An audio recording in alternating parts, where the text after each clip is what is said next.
Hello বন্ধুরা, welcome to my channel আমার I school. বন্ধুরা, আজকে আমি ভিডিওটিতে নিয়ে এসেছি একটি অ্যাসাইনমেন্ট সপ্তম শ্রেণীর বিষয় বিজ্ঞানের চতুর্থ সপ্তাহের। তো চলো তোরগুলি দেখে নিই। 1 নং সৃজনশীল ক নং প্রশ্ন, মৌলিক পদার্থ কাকে বলে? উত্তর, যেসব পদার্থকে ক্ষুদ্র ক্ষুদ্র অংশে বিভক্ত করলে ওই পদার্থ ছাড়া অন্য কোনো পদার্থ পাওয়া যায় না তাদের মৌল বা মৌলিক পদার্থ বলে।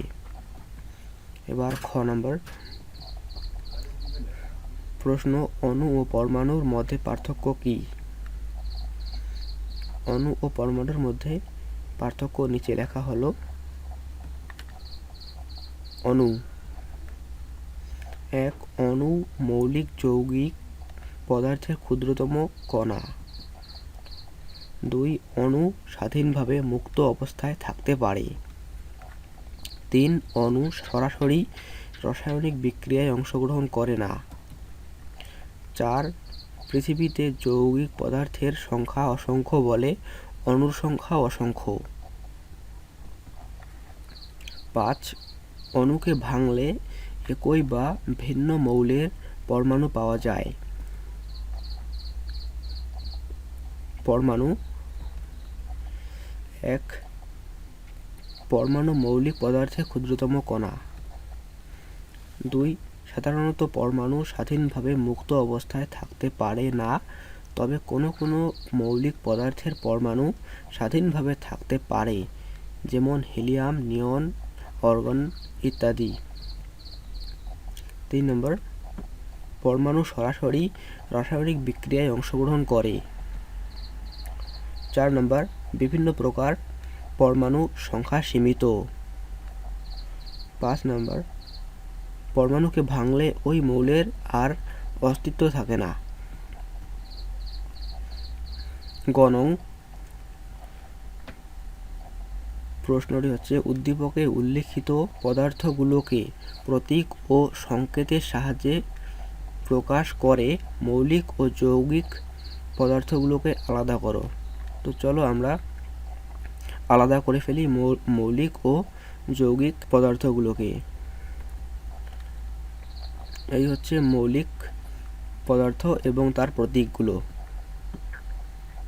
মৌলিক পদার্থ লিথিয়াম, এর প্রতীক হচ্ছে Li।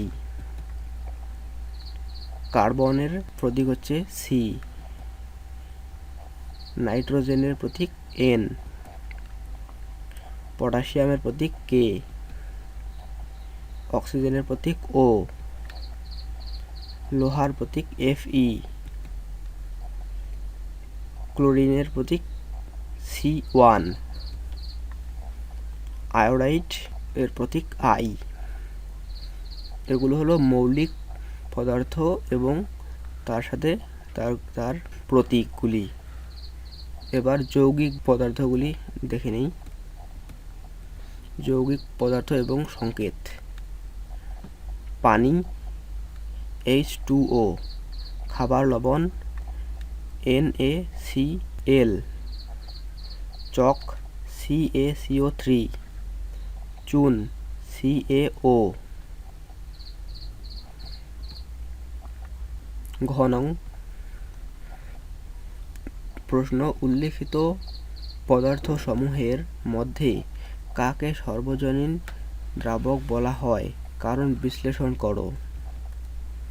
উত্তর, উল্লেখিত পদার্থসমূহের মধ্যে পানিকে সর্বজনীন দ্রাবক বলা হয়।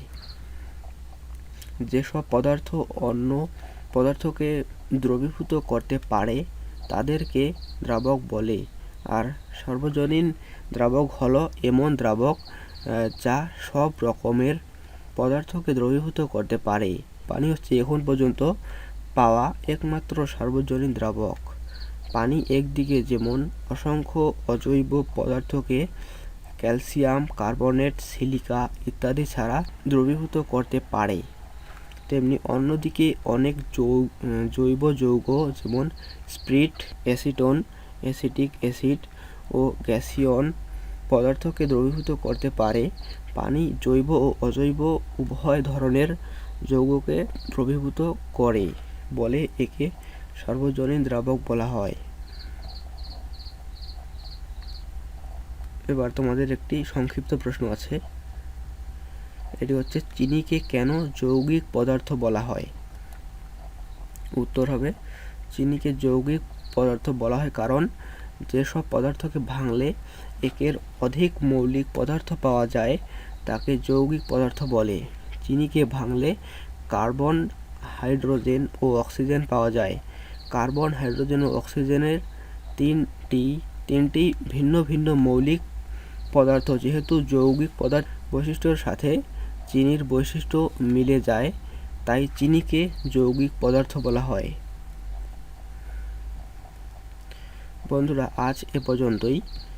এবং বন্ধুরা, আমার ভিডিওর যদি ভালো লেগে থাকে আর নেক্সটের সব অ্যাসাইনমেন্ট এবং তার সাথে উত্তর পেতে চাইলে আমার চ্যানেলটি সাবস্ক্রাইব করে পাশে থাকা বেল আইকনটি অবশ্যই প্রেস করে রাখবে নেক্সট অ্যাসাইনমেন্ট পেতে।